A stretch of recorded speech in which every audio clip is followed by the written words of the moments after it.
What's going on, folks? Elijah here.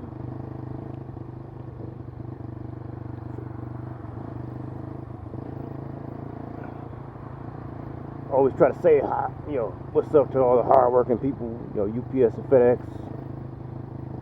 They're just some hardworking folks. Keeping the country going right now, delivering all that PPE, and I get my groceries delivered by them myself. But today I'm just gonna, talk about my mental health, just a little bit. Try to just do a few minutes every week on the state of my mental health and how I'm feeling about things. I've been feeling pretty good this week. This week seemed to start pretty good for me, and today was pretty busy at work. But like I always try to say, I'm glad I'm working right now. A lot of people are out of work. Don't have any job to do. Don't have any income.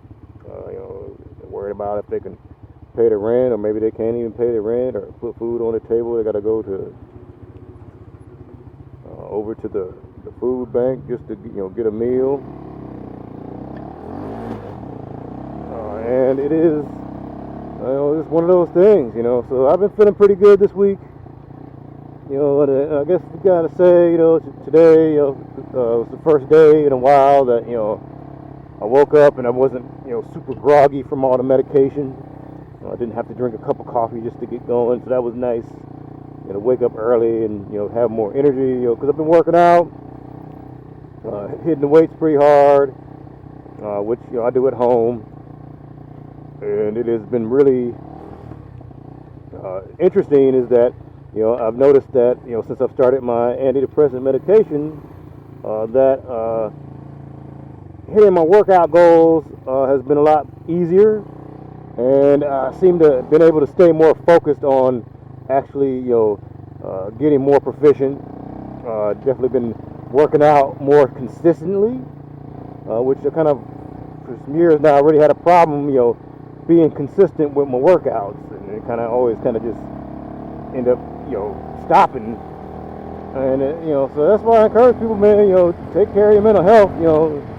Sometimes all the things other than medication just aren't gonna work for you, and you got to get on the meds.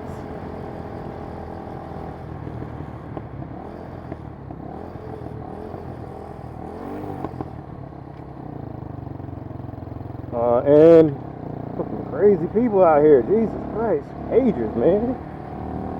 And you gotta really, try to get on medication. I hate to say it, because it's what has made the biggest difference for me, just in my conduct of my life in general. I was just going home and I was just barely making it through every day, pretty much, and just going home, eating, smoking some pot, and just vegging out on some video games.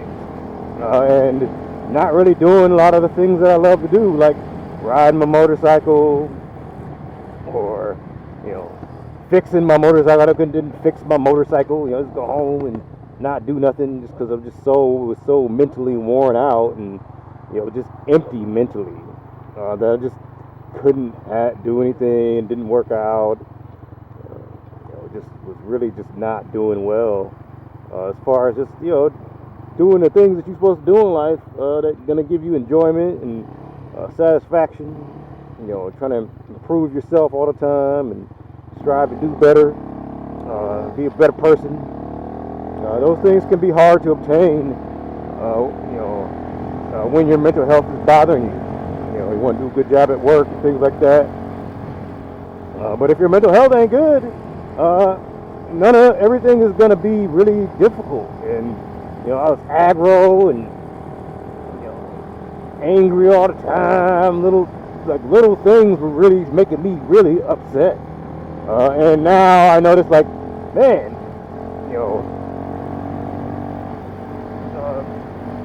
people in traffic aren't that annoying like they used to be. I'm not as angry at the cages like I was.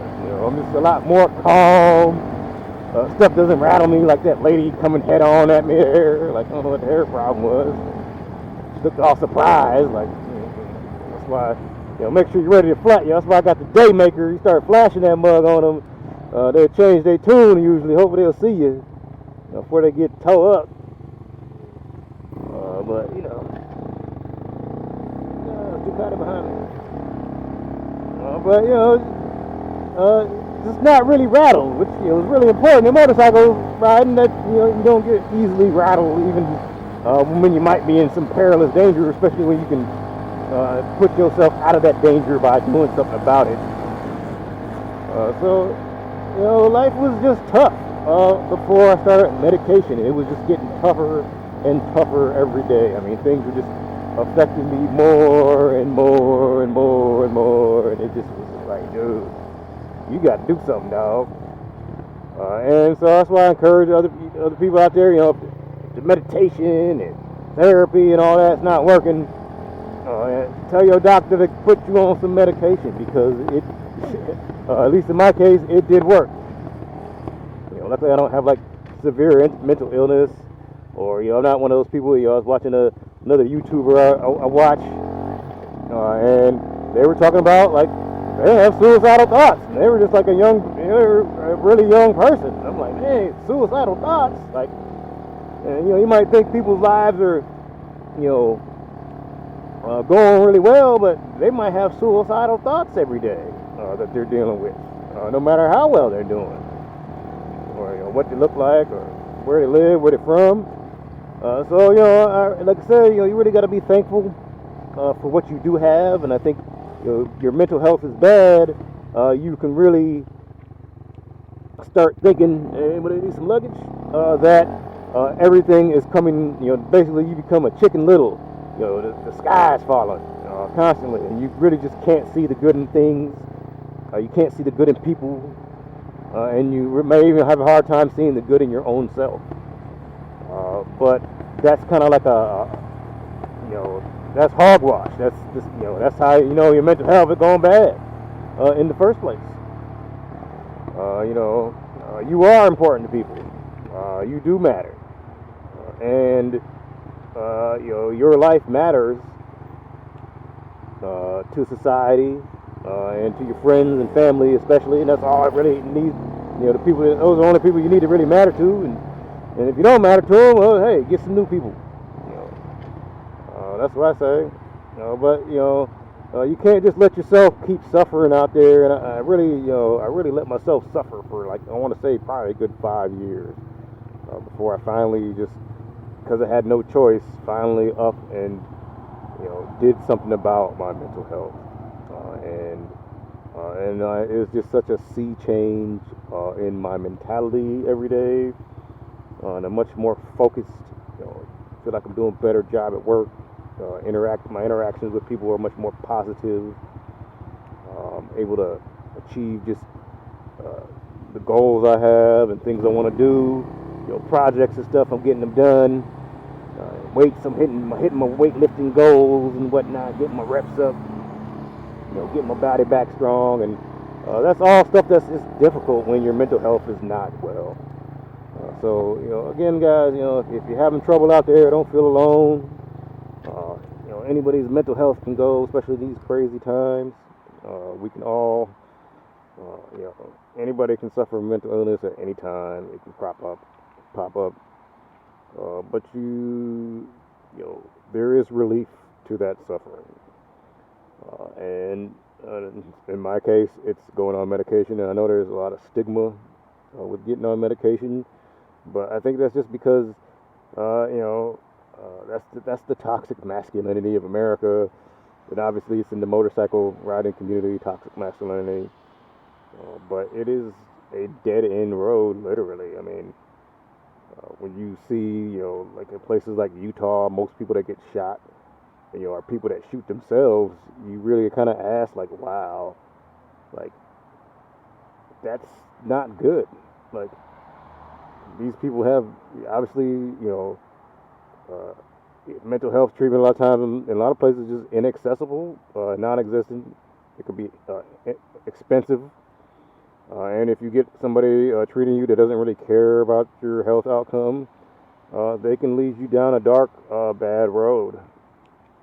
So, Please, we can only be so strong, guys, both inside and outside. And I think, if you talk to people who are veterans who have had to go to the VA because of their own mental health, a lot of those guys are tough guys. But it doesn't matter how tough you are. This, crazy thing called mental illness can get to any of us, and it can really, use up a lot of our life. Just the time in our life. It uses up a lot of time, a lot of our energy, and it can really make things tough for us to deal with. Please be safe, guys. Take care of yourselves. Wear your mask, wear your helmet, wear your gear, and ride safe out there and take care of your mental health so you can keep your motorcycle health good. Holla, Elijah out.